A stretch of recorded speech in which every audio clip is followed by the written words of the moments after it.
GB News' People's Forum with the Prime Minister, there was one standout viral moment. My name is John Watt, and I'm one of the COVID vaccine injured in this country.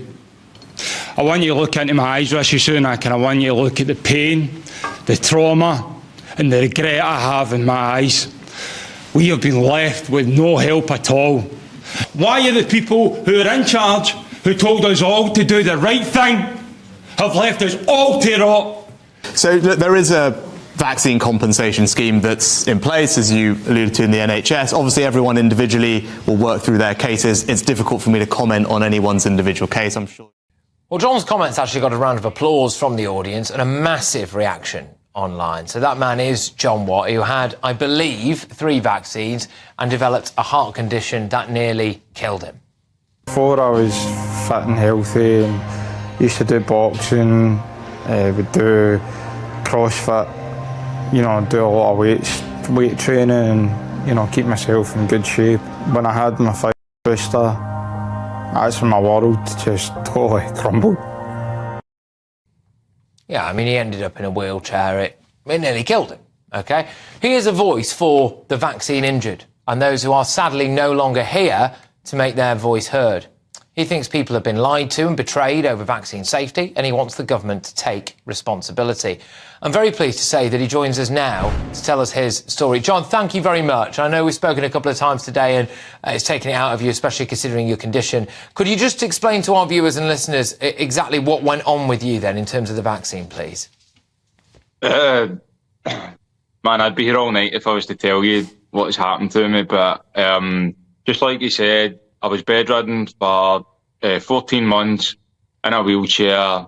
I had numerous conditions, POTS, postural orthostatic tachycardia syndrome, stomach issues, I've got neurological issues now, so people might have seen me moving back and forth in the video and they think, you know, that unfortunately that's my problem now.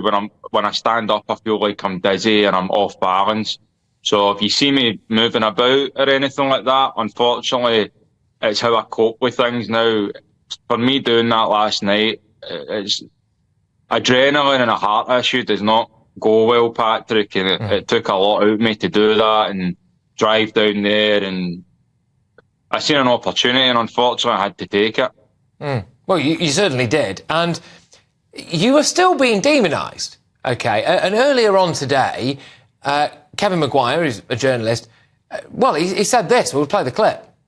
I think you would, but did you watch the bit where some anti-vaxxer went on and on and on? That's Sunak, I think the two of them, I think. Why would Keir Starmer subject himself to that? Yeah, John, I mean, how does that make you feel being called an anti-vaxxer?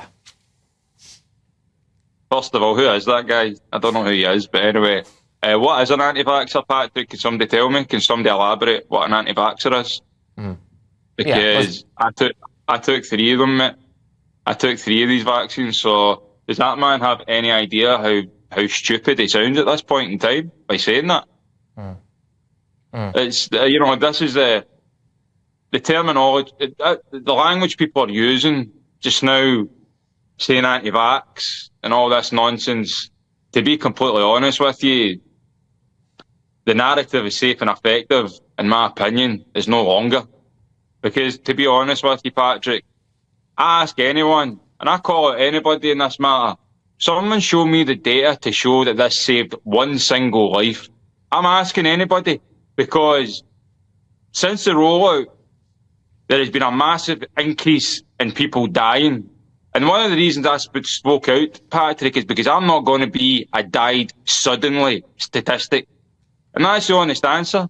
And these debates and everything need to be spoke about, and the vaccine injured and bereaved need to be heard. And I just can't believe that that's where we're at. You know, to call me a anti-vaxxer, honestly, I don't want to use the wrong language here, you know, but... Yeah. OK, well, look, as you know, the government goes, well, it's saved many lives, etc. But can I get your views on the compensation scheme and where your at with it? Because that was one of the things you were really trying to hammer home to the Prime Minister, wasn't it? Because you feel completely left behind and completely forgotten about, and that it's been left to you, actually, really, and other people like you to really bang the drum to kind of try to get justice. Yeah, I mean, where I'm at with it, I've recently just got my doctor's notes. It's taken about 6 months to get those doctor's notes. But I know certain people who have, you know, if I speak to all the vaccine injured in the UK, there's only been a very, very small percentage that have had a payout. And I'm talking about people that have had spinal strokes, you know, people who have got heart conditions now. What is 60%? Look, we're no further forward than we were a year ago. We're in the exact same position where we were a year ago, Patrick, and it's ridiculous. And when I stood in front of him yesterday and I told him to look me in the eye, you know, Rishi Sunak, you've now been notified that we exist. It's not the first time, mate. And see, to be honest with you, this goes to all the politicians, because this is a political issue. This is a message to you all, because the longer you bury your head in the sand, this isn't gone away. You want to talk about the post office scandal? This is bigger. This is global.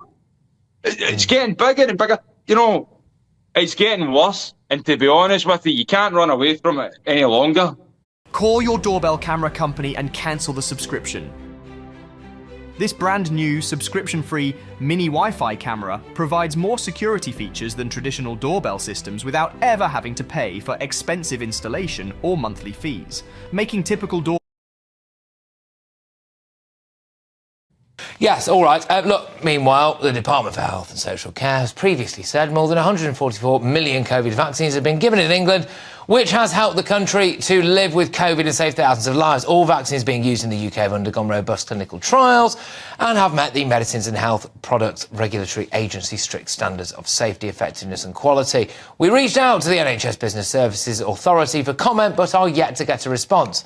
However, previously, they have said, we are continuing to work with healthcare providers to assess the remaining records as a priority and to highlight that any delay in receiving medical records impacts the progress of vaccine damage payment scheme claims to the independent medical assessment stage. Right, OK. Let's get the thoughts of my panel. Stupid News presenter Anna Aquia, Conservative MP for Stoke-on-Trent North, Jonathan Gullis, and author and broadcaster Amy Nicole Turner. Jonathan, look, I've got to ask you, why is your government so slow to give these people payouts then?